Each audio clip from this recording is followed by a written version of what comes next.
നമസ്കാരം. എല്ലാവർക്കും പുതിയൊരു ക്ലാസ്സിലേക്ക് സ്വാഗതം.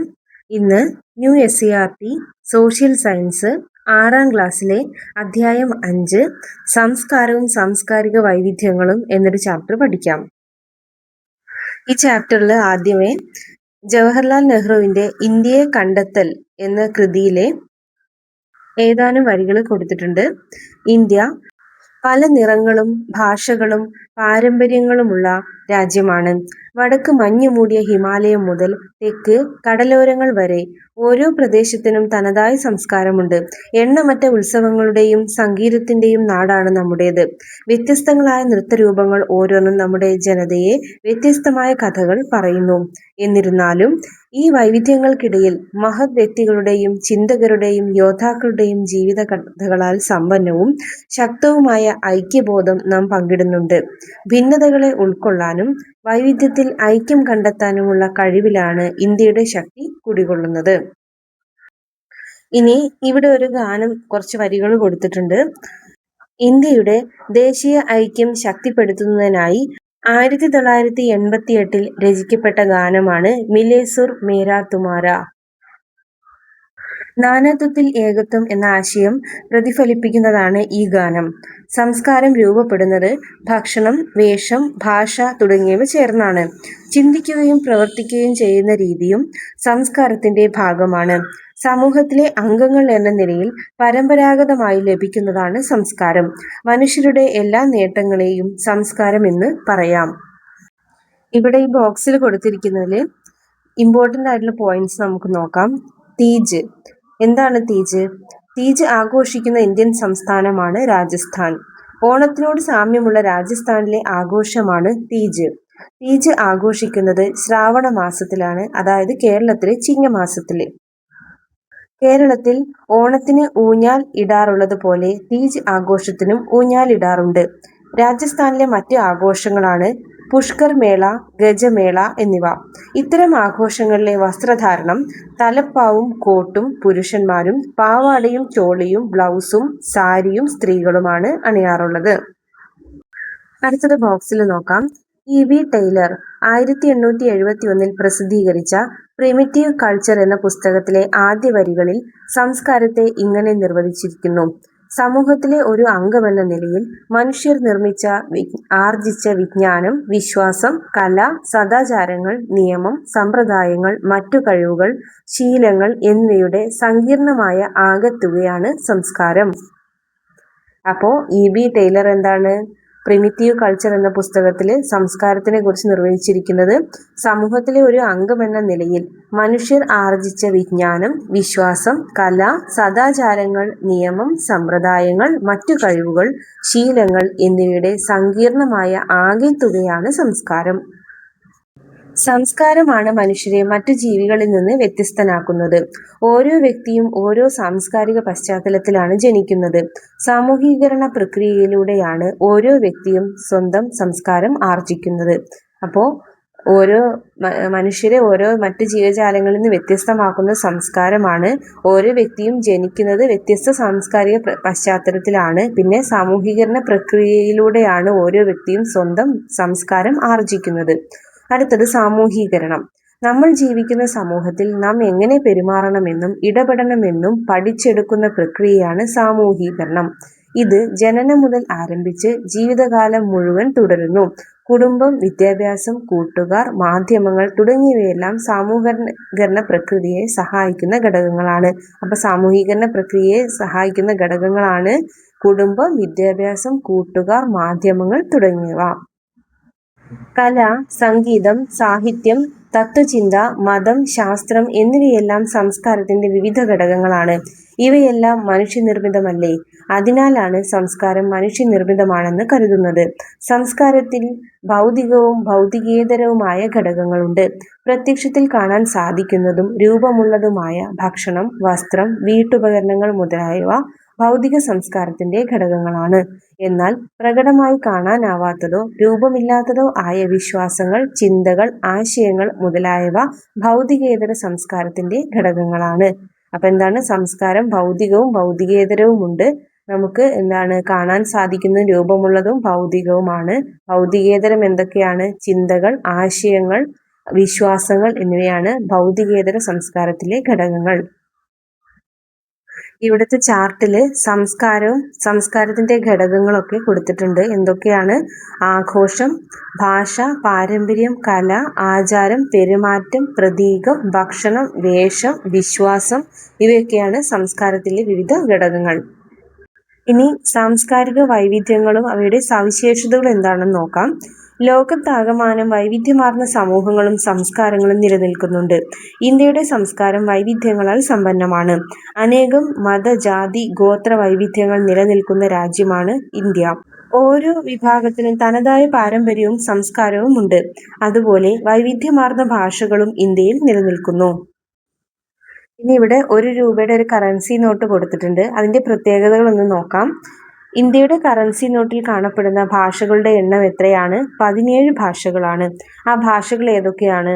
ആസാമീസ്, ബംഗാളി, ഗുജറാത്തി, കന്നഡ, കാശ്മീരി, കൊങ്കിണി, മലയാളം, മറാത്തി, നേപ്പാളി, ഒറിയ, പഞ്ചാബി, സംസ്കൃതം, തമിഴ്, തെലുങ്ക്, ഉറുദു, ഇംഗ്ലീഷ്, ഹിന്ദി എന്നിങ്ങനെ 17 ഭാഷകളാണ് കറൻസി നോട്ടിൽ ഉള്ളത്. അടുത്തതായി സംസ്കാരത്തിന്റെ സവിശേഷതകൾ. ആദ്യം സംസ്കാരം പഠിച്ചെടുക്കുന്നതാണ്. എന്നുവെച്ചാൽ സംസ്കാരം ജന്മസിദ്ധമായി ലഭിക്കുന്ന ഒന്നല്ല. കുടുംബം, വിദ്യാലയം, കൂട്ടുകാർ, സമൂഹം എന്നിവയുമായുള്ള ഇടപെടലുകളിലൂടെ നടക്കുന്ന സാമൂഹീകരണ പ്രക്രിയ വഴി ആർജിച്ചെടുക്കുന്നതാണ് സംസ്കാരം. സമൂഹത്തിൽ എങ്ങനെ പെരുമാറണമെന്ന് കുടുംബം, വിദ്യാലയം, കൂട്ടുകാർ, സമൂഹം എന്നിവിടങ്ങളിൽ നിന്ന് പഠിക്കുന്നു. സമൂഹത്തെയും വ്യക്തിയെയും രൂപപ്പെടുത്തുന്നതിൽ സംസ്കാരം പ്രധാന പങ്ക് വഹിക്കുന്നു. ഒരാൾ സ്വന്തം സംസ്കാരത്തെക്കുറിച്ച് പഠിക്കുകയും അത് ശീലിക്കുകയും ചെയ്യുന്നതിനെ അറിയപ്പെടുന്നതാണ് സ്വസംസ്കാരം ആർജിക്കൽ. അതായത് സ്വസംസ്കാരം ആർജിക്കൽ എന്ന് വെച്ചാൽ എന്താണ്? ഒരാൾ സ്വന്തം സംസ്കാരത്തെക്കുറിച്ച് പഠിക്കുകയും അത് ശീലിക്കുകയും ചെയ്യുന്നതിനെയാണ് സ്വസംസ്കാരം ആർജിക്കൽ എന്ന് പറയുന്നത്. അടുത്തതാണ് സംസ്കാരം പങ്കുവെക്കുന്നതാണ്.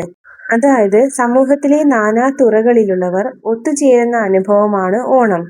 അതിൽ നിലത്തിരുന്ന് വാഴയിലയിൽ വിളമ്പിയ ഭക്ഷണം കഴിക്കുന്നത് പോലുള്ള പൊതു പാരമ്പര്യങ്ങൾ ഓണത്തിന്റെ ഭാഗമാണ്. അത് ഐക്യബോധവും സാമൂഹ്യ പങ്കാളിത്തവും വളർത്തുന്നു. ഭക്ഷണത്തിലൂടെയും ആഘോഷ ചടങ്ങുകളിലൂടെയും സംസ്കാരം കൂട്ടായി സ്വീകരിക്കുകയും കൈമാറുകയും ചെയ്യുന്നു. ഇപ്രകാരം സമൂഹത്തിലെ അംഗങ്ങൾക്കിടയിൽ സംസ്കാരം പരസ്പരം പങ്കുവയ്ക്കപ്പെടുന്നു. അടുത്തത് സംസ്കാരം പ്രതീകാത്മകമാണ്. ഇവിടെ ചിത്രത്തിൽ ഇന്ത്യൻ ദേശീയതയുടെയും സംസ്കാരത്തിന്റെയും ചില പ്രതീകങ്ങളാണ് ദേശീയ ഗാനം, ദേശീയ പതാക, ദേശഭക്തി ഗാനം എന്നിവ നമ്മളിലുണ്ടാക്കുന്ന വികാരം ദേശീയതയാണ്. ദേശീയത ദേശസ്നേഹത്തെയും ദേശീയ ഐക്യത്തെയും പ്രതിനിധീകരിക്കുന്നു. ഇതുപോലെ ഭാഷ, ആംഗ്യങ്ങൾ, അതായത് മുതിർന്നവരെയോ അതിഥികളെയോ കാണുമ്പോൾ കൈകൂപ്പുന്നത്. അടുത്തത് വസ്തുക്കൾ, സ്മാരകങ്ങൾ, മതചിഹ്നങ്ങൾ തുടങ്ങിയവ പ്രതീകങ്ങൾ സംസ്കാരത്തെ സൂചിപ്പിക്കാൻ ഉപയോഗിക്കുന്നു. ഈ പ്രതീകങ്ങൾ സംസ്കാരത്തെയും മൂല്യങ്ങളെയും പരിപോഷിപ്പിക്കാൻ സഹായിക്കുന്നു. ഇനി സംസ്കാരം ചലനാത്മകമാണ്. ഇവിടെ ഉദ്ദേശിക്കുന്നത് എന്താണെന്ന് വെച്ചാൽ സംസ്കാരം ഒരേ സമയം പാരമ്പര്യത്തെയും ആധുനികതയെയും ഉൾക്കൊണ്ടുകൊണ്ട് മാറ്റങ്ങൾക്ക് വിധേയമാകുന്നു. അതായത് ചലനാത്മകമാണ്, എപ്പോഴും മാറിക്കൊണ്ടിരിക്കുന്നു.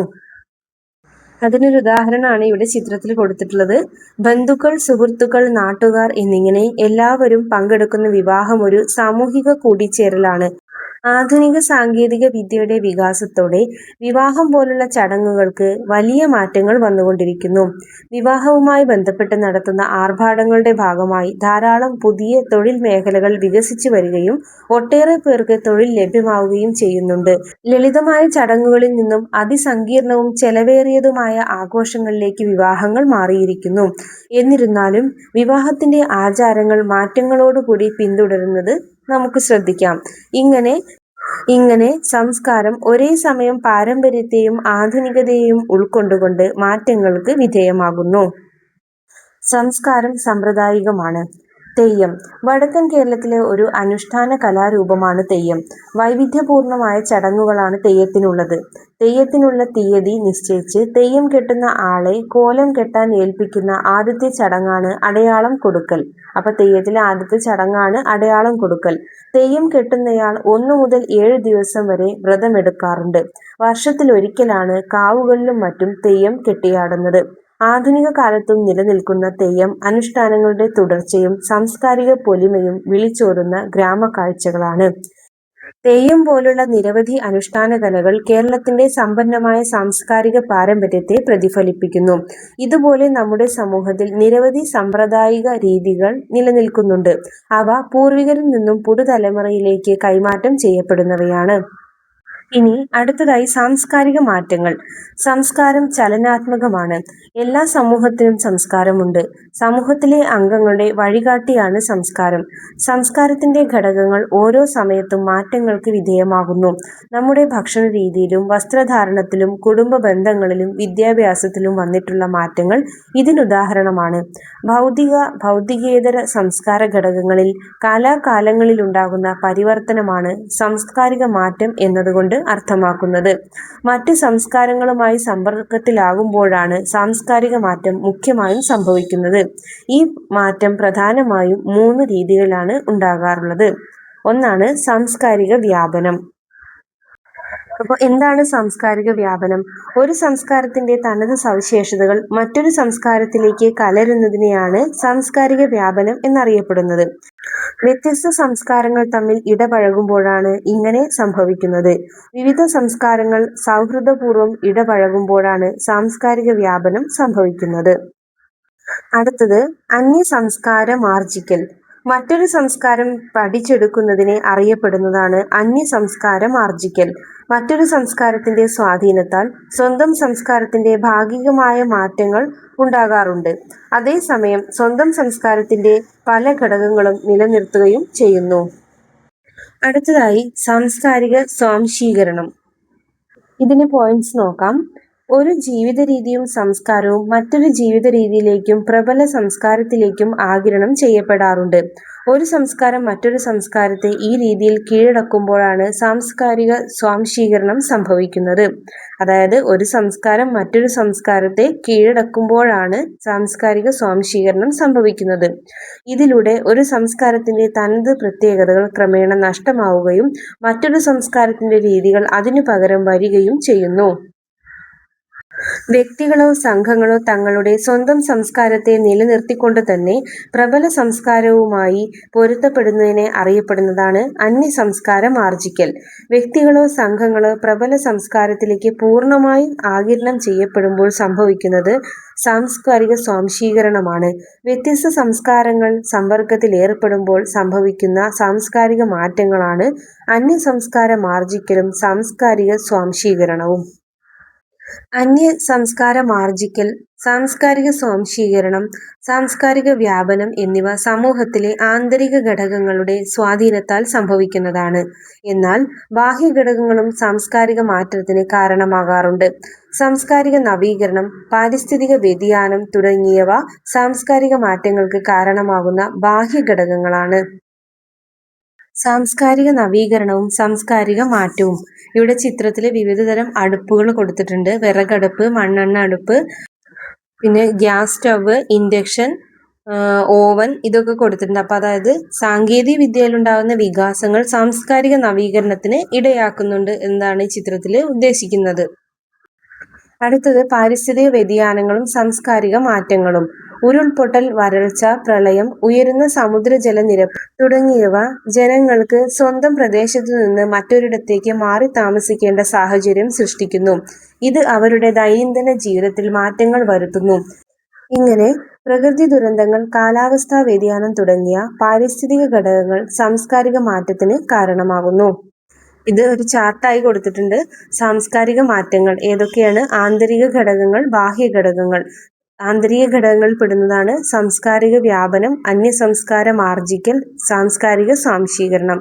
ഇനി ബാഹ്യ ഘടകങ്ങളാണ് സാംസ്കാരിക നവീകരണം, പാരിസ്ഥിതിക വ്യതിയാനം. മനുഷ്യജീവിതത്തിലെ ചലനാത്മകവും അവിഭാജ്യവുമായ ഘടകമാണ് സംസ്കാരം. സംസ്കാരം ഒരു സമൂഹത്തെ രൂപപ്പെടുത്തുന്നു. വിവിധ സംസ്കാരത്തിലുള്ള ജനവിഭാഗങ്ങൾ ഒന്നിച്ച് ജീവിക്കുന്നതിനാണ് സാമൂഹിക ജീവിതത്തിന്റെ സൗന്ദര്യവും നന്മയും. അതിനാൽ വ്യത്യസ്ത സംസ്കാരങ്ങളോട് ബഹുമാനവും സഹിഷ്ണുതയും ഉണ്ടാകേണ്ടതും സാംസ്കാരിക ഐക്യം പ്രോത്സാഹിപ്പിക്കേണ്ടതുമാണ്. അപ്പോൾ ഇത്രയാണ് ഈ ഒരു ചാപ്റ്റർ. എല്ലാവരും ആവർത്തിച്ച് കേൾക്കണം, നന്നായിട്ട് പഠിക്കണം. Thank you for watching.